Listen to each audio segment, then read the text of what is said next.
How does a kingdom change hands when the king is still alive? In 1 Kings chapter 1, David's final days unfold, and a silent struggle for the throne begins. King David was now old and advanced in years. Though blankets were placed over him, he could not keep warm. His servants searched throughout Israel for a young woman to attend him, and they found Abishag the Shunammite. She cared for the king and served him, though the text makes clear that David had no relations with her. While David lay weak, another figure began to move.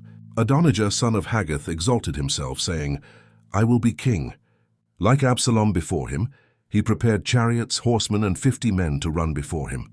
Scripture notes that David had never rebuked him, asking, "Why have you done this?" Adonijah was handsome and ambitious. He conferred with Joab, commander of the army, and Abiathar the priest, and they supported him. But others did not.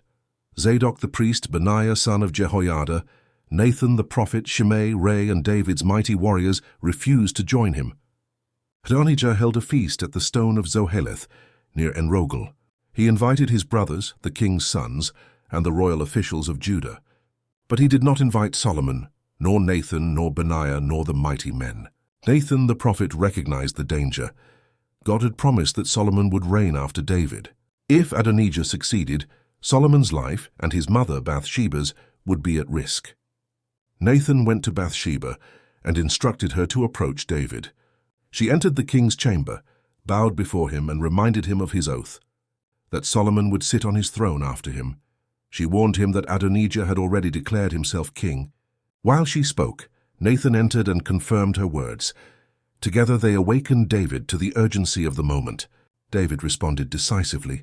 He swore again that Solomon would reign after him. He ordered Zadok, Nathan, and Benaiah to take Solomon down to Gihon, mount him on the king's mule, and anoint him there as king over Israel. They did exactly as commanded. Zadok took the horn of oil from the tent and anointed Solomon. The trumpet sounded. The people shouted, "Long live King Solomon!" They rejoiced so loudly that the earth seemed to split with their noise.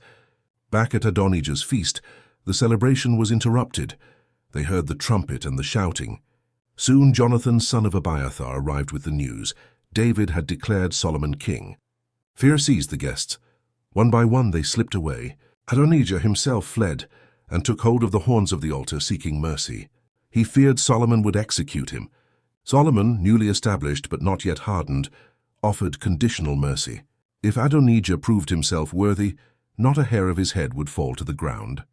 But if wickedness was found in him, he would die. Adonijah bowed before Solomon. The struggle ended, for now. 1 Kings 1 marks the transition from a fading warrior king to a rising king of wisdom. The promise to David stands, but the stability of the kingdom remains delicate. Next comes 1 Kings 2, where David gives his final charge to Solomon, and unfinished matters from the past are settled.